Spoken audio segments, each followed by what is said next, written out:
How do you stay in shape in order to be able to, because this is real competition, even though it's a senior circuit. This is real competition. I think that was a situation for me where I had to retire from the regular tour because of injury. So I sat out for probably 2 or 3 years, and then I felt like I still had some competitive tennis in me, and really was excited about maybe having the opportunity to play when I turned 35, which was the rule back then. So I was excited about getting back into shape and getting out there and playing some more tennis. This kind of a tournament attracts, I've noticed, a lot of young people who are up and coming tennis aficionados, if nothing else.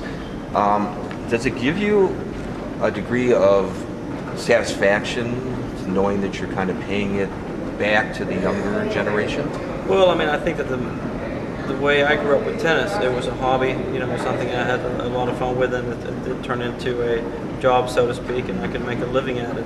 But I think the most important thing is that young people today realize that, when you go out and play tennis, you should do it to have fun, and it is something that you should be able to enjoy your whole life, whether you're a professional tennis player or not. In the pros, do you have fun, or is the competition so intense that you lose some of that? Well, I mean, I think from my own personal way of playing tennis, I always try to have fun. I'm sure a lot of times it turned into something different when you were out there playing because you didn't want to lose, and it was a work for you, or you were working. But I always try to have fun on the court and enjoy what I could do with the tennis ball.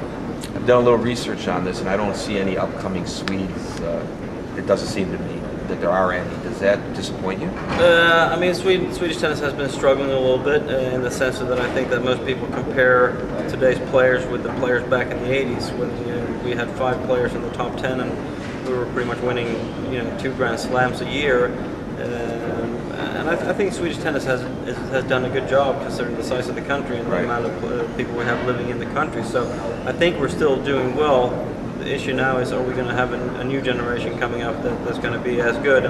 And it certainly doesn't look as good as it did 20 years ago with the up-and-coming stars. But we're doing a lot of things in the federation, bringing in older former players into coaching and into player development. So I think there's a good opportunity to get the good athletes to turn into tennis.